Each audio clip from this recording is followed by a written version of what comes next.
Hi, this is Jack Pollock at the IPG Media Lab alongside Nathan of Grinbath, the Chief Scientist. First of all, Nathan, can you tell us a little bit about what's on your head and what Grinbath does? Yes, at Grinbath we make head and eye control devices for games and research. And what I'm wearing is our head control. It's like a game controller that lets you control the perspective of the character with your head. So for example, if I look left, the character looks left. If I look right, the character looks right. If I look up, the character looks up, and so on. And we also make one that has eye tracking. So if you're playing a first-person shooter, for example, you see a guy coming around the corner and you look at the guy, you're already aiming at the guy. You don't have to actually use the mouse to aim anymore. You're ready to fire at the guy. So and the eyes are much quicker than the hands, obviously. So we hope that this will kind of shake things up, give people something new to play with.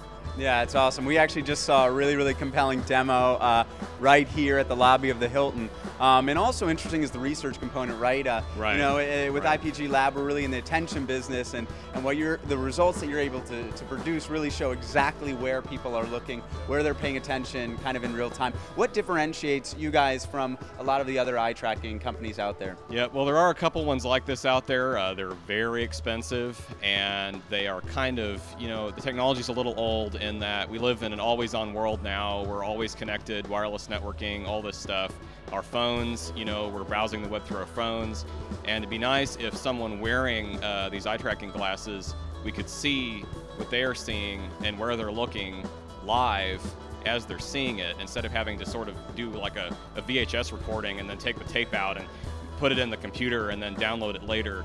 And I think this will be a really big deal for like sports training, for example, where, you know, like you know, playing golf, you know, something's wrong with your swing. Oh, you know, we can see that right now. We can correct that in 5 or 10 seconds. I think people will find that really valuable. Yeah, absolutely. Now, what brings you out to South by, and what's kind of on the agenda for this week?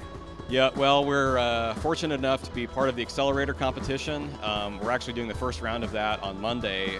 Brian's speaking for a grand total of 2 minutes, and then he's going to take questions.